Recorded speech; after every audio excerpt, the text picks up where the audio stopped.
එන්න යනද මාත් එක්ක පොඩි ගමනක්.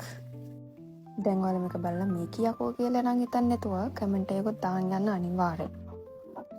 මම මේ යන තැන තියෙන්නේ හරියටම විහාර මහදීපාකේ ඉස්සරහා කොටන් කලෙක්ෂන් එක ළඟ. යාළුවොත් එක්ක ගිහලා පොඩි ඩ්‍රාමාවක් දාලා පොඩ්ඩක් ෆන් එකේ ඉන්න සුපිරිම ප්ලේස් එකක්. වයිබ් එක ගත්තොත් මාරම අමුතු එකක් තියෙන්නේ. මෙයාලා කෙලිම ස්ට්‍රෝබෙරිස් කියන්නේ නුවරඑළියෙන්. ඒකයි මෙතන තියෙන ස්ට්‍රෝබෙරි මාරම රස. සාමාන්‍යයෙන් ස්ට්‍රෝබෙරි කනකොට අර සමහර වෙලාවට කන්න බෑ මාර ඇඹුල්නේ.